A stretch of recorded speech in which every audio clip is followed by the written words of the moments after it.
automobiles, velocity on wheels. Some are fast, some are sleek. We see cars every day. But have you ever wondered what it takes to make a car? Let's scope out Ford's Mustang assembly plant in Dearborn, Michigan and find out. Hi, I'm IQ Parrot, the beak that speaks, here to invite you along on an exciting journey.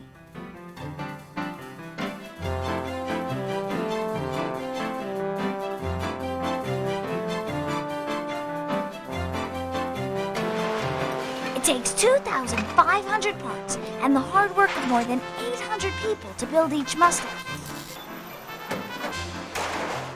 It all starts out with a truck, but not just your everyday run-of-the-mill birdseed delivery type truck. This truck has 42 wheels. That's because it's carrying something extremely heavy. Steel rolls. These steel rolls are the first ingredient in making a car. Each roll weighs up to 60,000 pounds. That's as heavy as 4 grown elephants. There's enough steel in each roll to make 30 cars. That's no bird call. It's a warning to watch out. Heads up! As the crane lifts the steel roll and carries it to another part of the plant.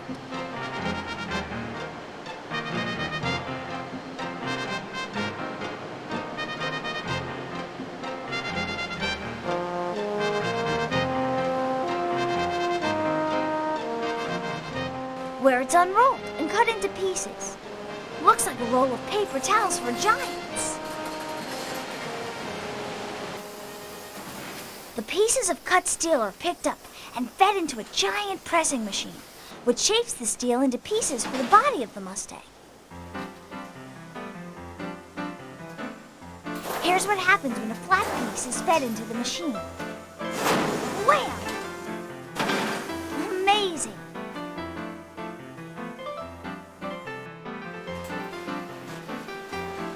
The newly shaped steel zips along and gets trimmed down to the right size.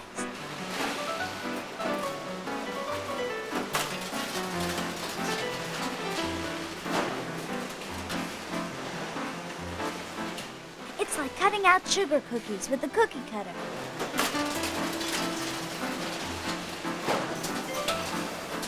A robot with octopus-like suction cup arms carefully picks up the newly cut and shaped steel. Once a piece of steel has been cut and shaped, it's ready to become a useful part. This man is putting pieces together to form the rear fender of the car.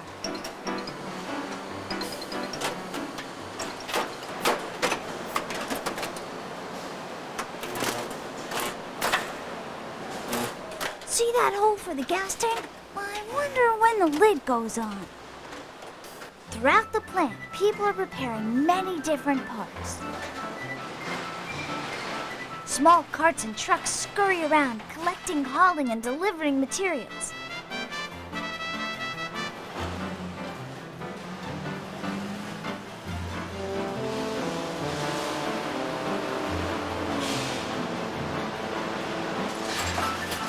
Everyone is working to get the ingredients to the place where it all comes together. Dum-da-da-dum, the main assembly line. This is where the Mustang is assembled, put together. But before we move ahead, let's hit the brakes and travel back in time for some key assembly line facts.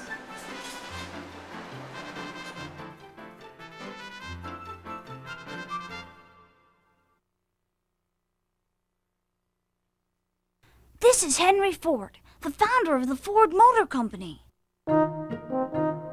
Over 80 years ago, probably before your grandparents were even born, he changed the way cars were built by using the assembly line. Here's one of Ford's early assembly lines. You can see how hundreds of people work together, with each person focusing on one job. That's the whole secret of the assembly line.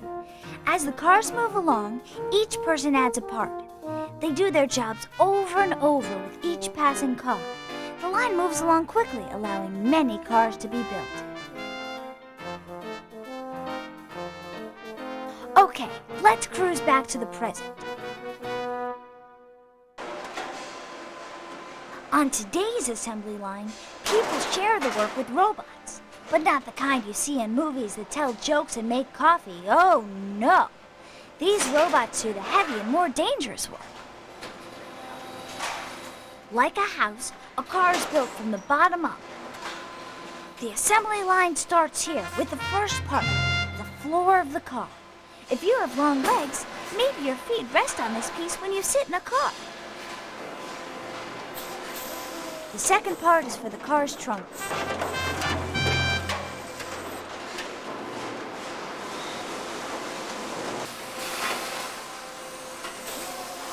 I think I see the place where the spare tire will go. Can you?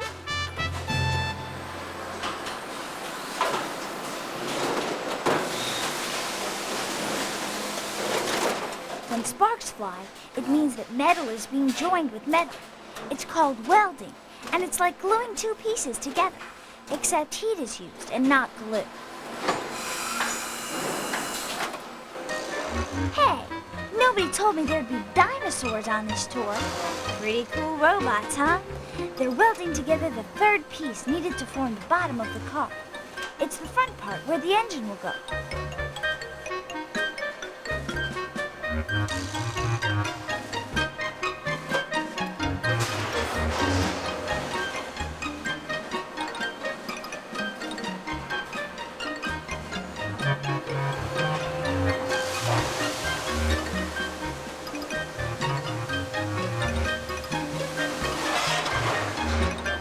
Now all three pieces are put together. This is one of the loudest parts of the line.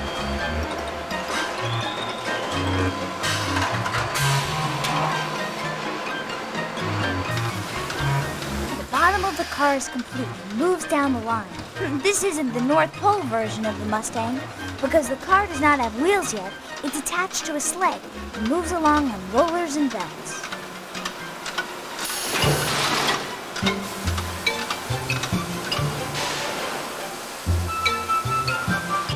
People take over from the robots and do more welding. 2,000 weld spots make sure the Mustang stays together. Excuse me, can you explain to us what you're doing? I'm making the lower back for the car. I take this back and I set it up like this. I take these here donuts. Donuts? What's all these donuts? These are tabs. And I have to stick them on these corners. Did I hear donuts? On each corner of the lower back. And then I take these strips and I put them down the side of the lower back to keep them from having water leaks. And this is assembled on the back of the car. That's called the lower back of the Mustang. And that's my job. Then after I finish this, I go over and I put it on the table and feed the line.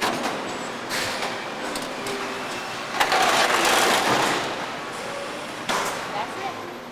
Thank you. She's feeding the line, and we've got to move down the line.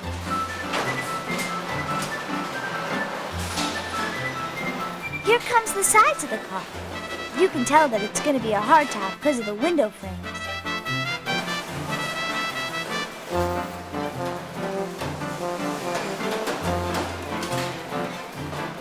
And look, there's a lower back piece that the donut lady just fed to the line. Even with all these fancy machines, sometimes a good old-fashioned hammer is what it takes to do the job right.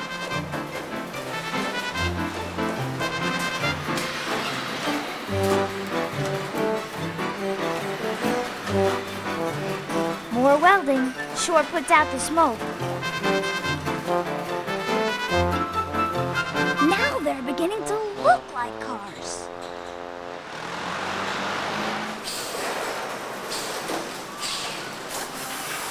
I was wondering when they were going to attach that gas cap cover.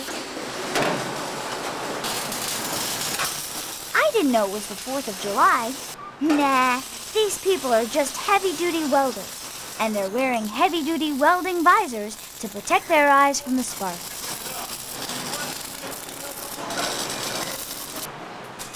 It's important to wear protective gear when working on the line. Gloves, visors, ear protection, all kinds of things are worn for safety. Only Only a bird brain would forget to wear safety equipment around here. Many small lines feed the big assembly line, the way small rivers flow into one big river. This forklift is taking doors to the place where they'll be added to the car's body.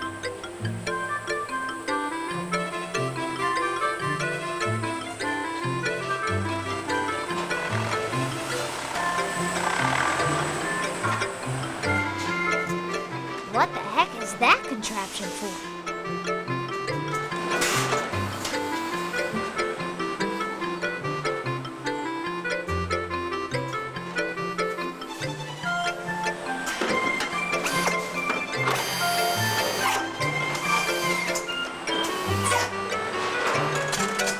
Oh, I see. It helps this man lift the door and fit it perfectly in place.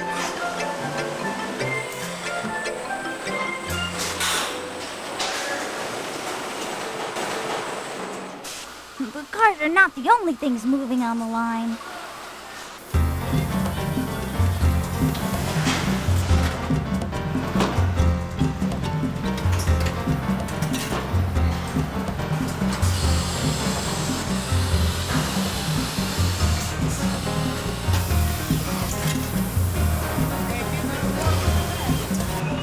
Jeez Louise, you sure are moving fast. Very active. I like that.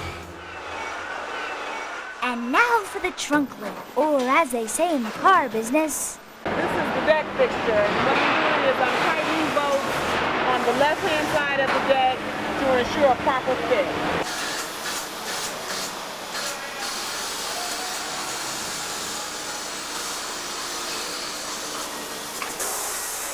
The hood's a different color than the rest of the body. It's made of plastic and is lighter than steel. Reducing the weight of a car helps save gas. Excuse me, what's that?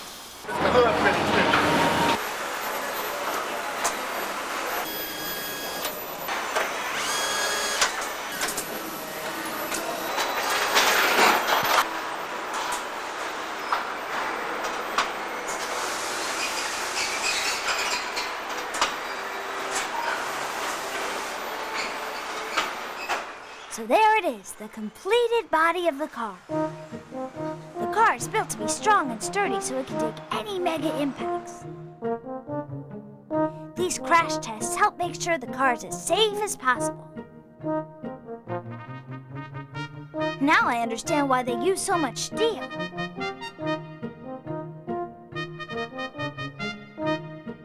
Now the cars take a ride up to the second floor. The 9-mile assembly line twists and turns up 3 stories to save space, and at each stop, more of the car is added.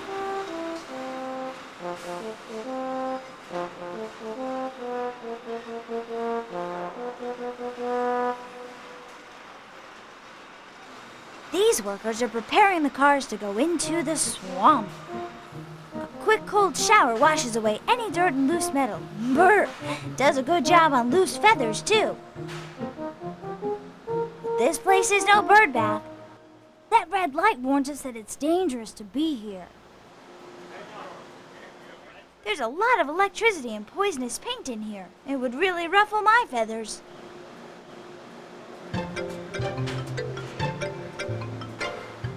The swamp is a pool filled with a special protective paint that coats the car's body and keeps it from rusting.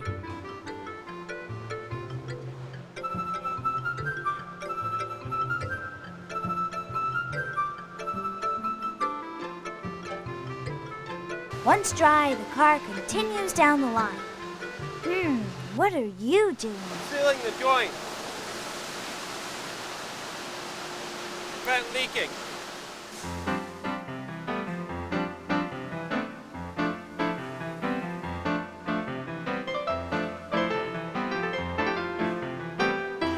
Even with all those robots, many things are better done by hand.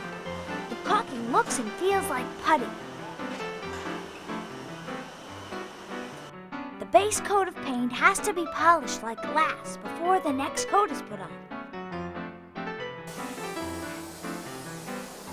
The hats they're wearing make sure that not one strand of hair will fall and ruin the surface. or one feather.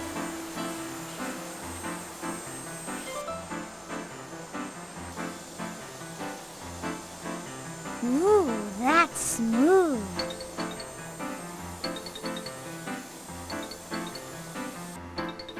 This computer's not for playing video games. It controls the painting process. The same machine paints every car, whether it's blue, red, yellow, or black. The computer's been programmed to know exactly how much paint is needed for each car and what color it's going to be. Those look like shower nozzles. These are called bell cups. The paint comes through the back of these, comes out of the center, it swirls the paint around, puts it on consistently. These serrated edges allow the paint to be broken up to give you a smooth, even coat.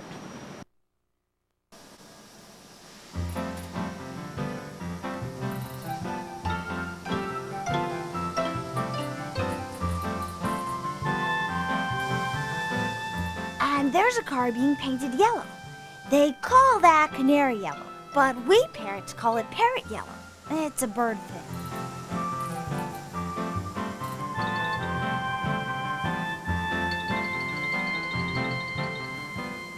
This is one of the quietest parts of the plant. The final coat comes out in a fine mist. It feels like a soft rain shower. So peaceful. But it's not necessary to whisper, so why am I doing it?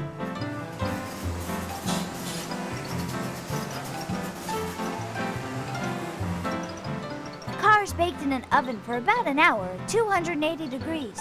No cooked birds, please. Look at that paint shine. It looks perfect. Let's check with the expert. I'm checking for the color code to make sure the color is proper. This is the line I'm tagging here. This tells you everything that goes into the car. So when you see me reading this, I'm reading the color code, what kind it is, GT, and making sure that the paint color is proper. Oh yes, that's ready to be sold. Wait a minute. We still have a few more things to add, like wheels and an engine. And seat belts. They're screwed into the frame of the car. Next come the sun visors. Those wrenches use compressed air to twist the screws in place.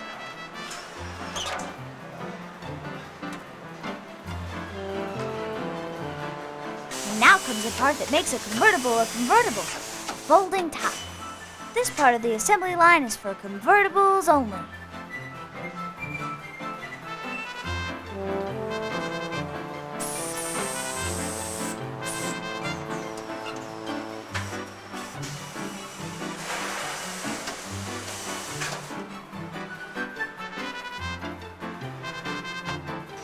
Once the top is on, the convertibles go back to the main assembly line.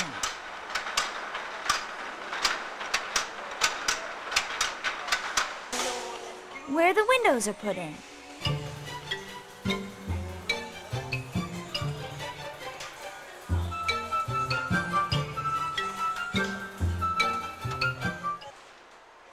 This part of the line won't be a bore if you adore doors.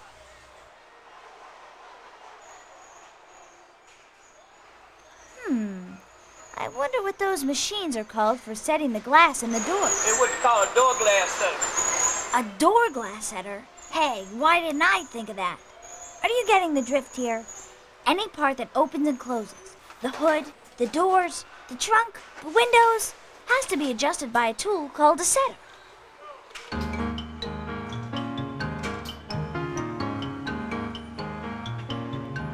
I recognize the doors and windows, but what job, pray tell, are you doing? The license plate jobs, license plate,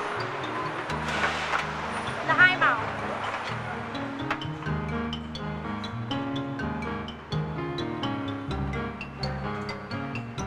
The rear taillights are a perfect fit.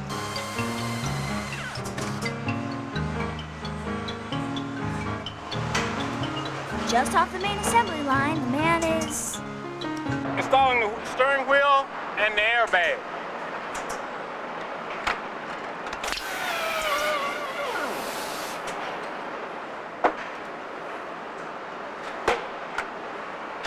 airbag right here. We got to scan the number off the barcode, and we got to get the serial number off the airbag. Sure, that's what an airbag looks like all wrapped up. But this is an action-adventure video. Let's see some action. Phew, that's almost more action-adventure than I can handle. Back to work.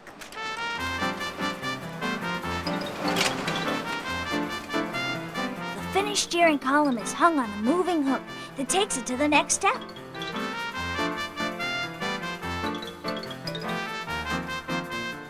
Installing the steering column. Steering column installed. The steering column's installed with the dashboard upside down.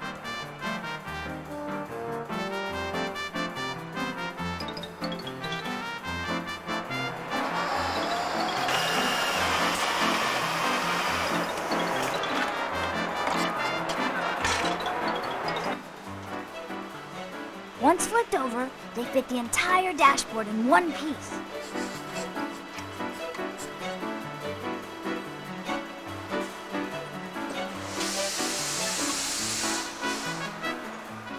How do you suppose they attach the windshield? Cannot forget the rear view mirror.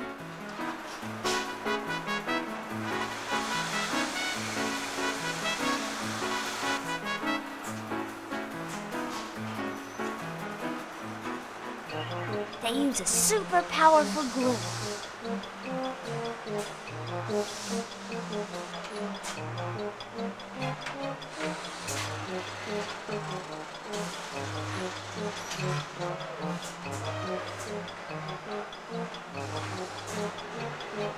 No screws needed here.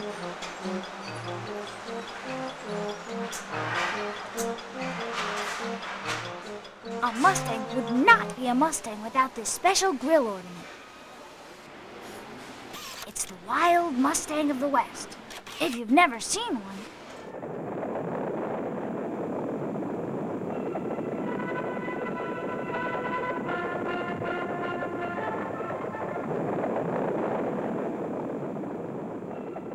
not a bad likeness. Now for something no wild horse needs. The headlights and indicator signals. There's another red light. That's a warning to duck. Low-flying Mustangs overhead. It's easier to add certain parts from below. Now it's time to get this engine ready to go into the car. The engines are as complex to build as the car itself. So complex that they are built in another plant and then shipped here. Let's compare them with the engines of years ago. Well, they function the same, and the way they move on the assembly line looks familiar. But today's engines are many times more powerful and have more sophisticated designs.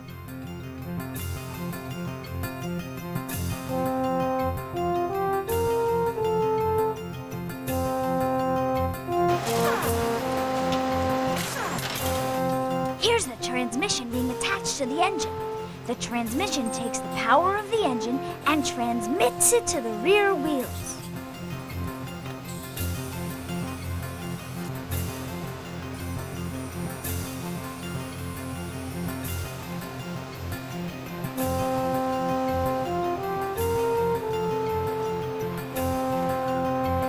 Both the engine and transmission move downstream to be installed in their car.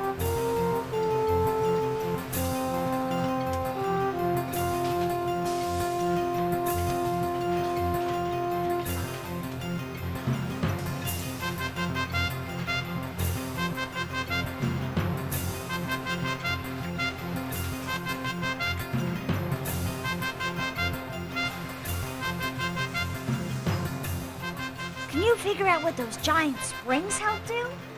Let me give you a hint. Looks like these old cars are missing them.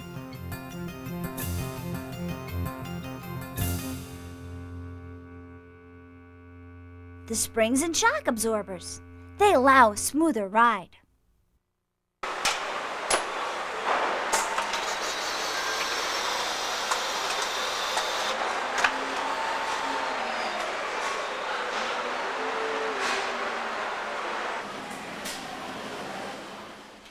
needs fuel.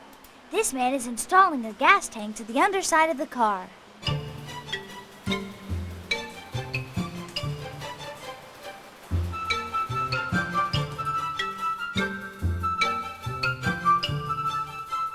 Here comes the drive shaft. It takes the power from the engine's transmission and delivers it to the rear axle. The rear axle turns the rear wheels, which moves the car.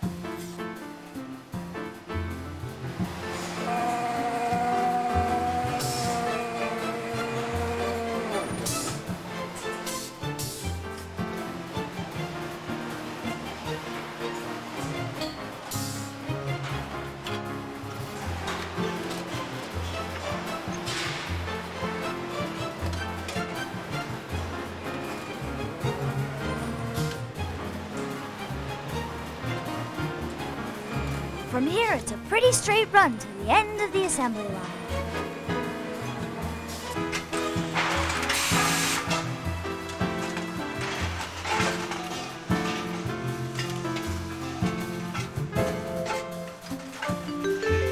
The tire needs a rim.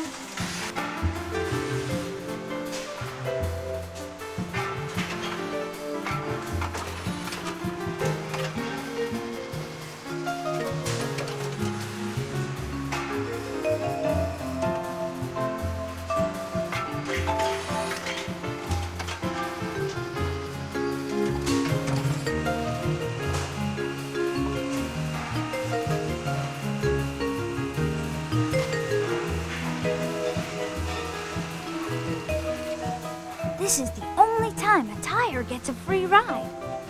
They flow down these rollers into the main assembly line, nice and easy.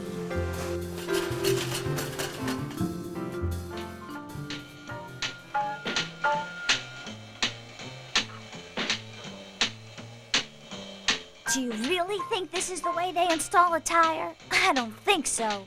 Let's check it out.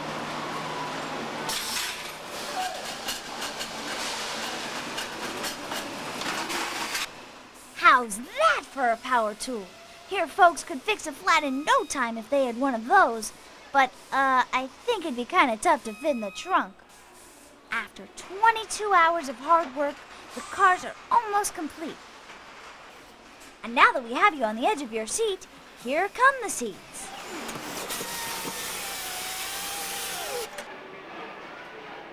Now that all the parts have been screwed, welded, glued, and bolted on, all that it needs is some gas and a few taps with a rubber mallet to make sure everything fits just right. Let's take a quick look underneath to make sure everything looks okay. Yep, there are the mufflers, rear axle, gas tank. It looks good.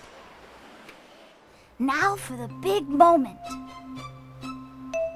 Will the car start? The driver gets into the car and makes one last check. Have all the parts been put together just right?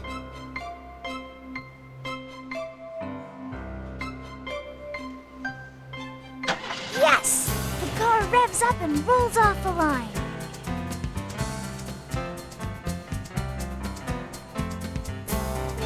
Just as cars have been rolling off the line for over 80 years.